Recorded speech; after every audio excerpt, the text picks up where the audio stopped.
tongues serve specific roles in the life of a believer and the assembly, from edification when interpreted to signs for unbelievers, but always aimed at glorifying Yahweh and edifying others in a public, understandable way. Look at Romans 8:26, where Paul says, "And likewise the Spirit also helps in our weakness, for we do not know what we should pray, but the Spirit himself pleads our case for us with groanings unutterable." And so here, Paul teaches us that the Holy Spirit helps us in our weaknesses when we aren't certain what we should be praying for, using the phrase groanings unutterable, which means something that cannot be expressed in words or language, in other words, pointing to the Spirit's intercession beyond human language, not equating it to tongues. And so it should be pointed out that praying in the Spirit doesn't mean praying in tongues, but prayer that is led by or directed by the Holy Spirit.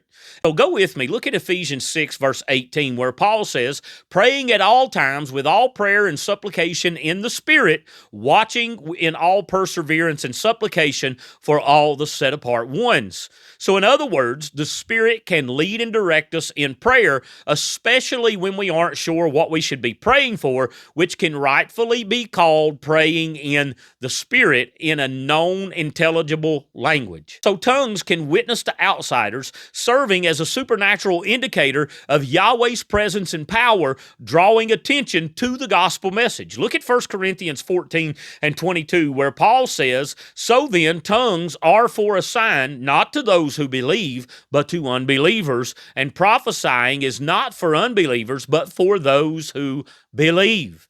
And so here Paul, he is drawing from the Hebrew Scriptures to teach about the purpose of tongues to unbelievers.